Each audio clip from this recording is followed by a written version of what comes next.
صدقہ کی طاقت۔ رسول اکرم صلی اللہ علیہ وآلہ وسلم نے فرمایا، جب اللہ تعالیٰ نے زمین کو پیدا کیا تو وہ ہچکولے کھاتی تھی۔ پھر اللہ نے پہاڑ کو پیدا کیا اور اسے حکم دیا کہ وہ زمین تھامے رکھے، چنانچہ وہ ٹھہر گئی۔ تب فرشتوں کو پہاڑوں کی مضبوطی پر تعجب ہوا اور کہنے لگے، اے اللہ، آپ کی مخلوق میں سے کوئی چیز پہاڑوں سے بھی سخت ہے؟ فرمایا، لوہا اس سے بھی سخت ہے۔ پوچھا، لوہے سے بھی زیادہ سخت کوئی چیز ہے؟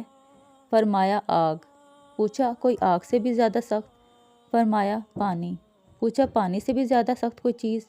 فرمایا، ہوا پانی سے بھی زیادہ سخت ہے۔ پوچھا، ہوا سے بھی زیادہ سخت کوئی چیز ہے؟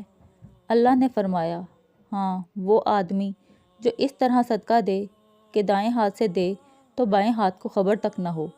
عرش کا سایہ نصیب ہونے والے 7 قسم کے افراد میں سے ایک وہ بھی ہے جو دائیں ہاتھ سے صدقہ دے تو بائیں ہاتھ تک کو خبر نہ ہوتی ہو۔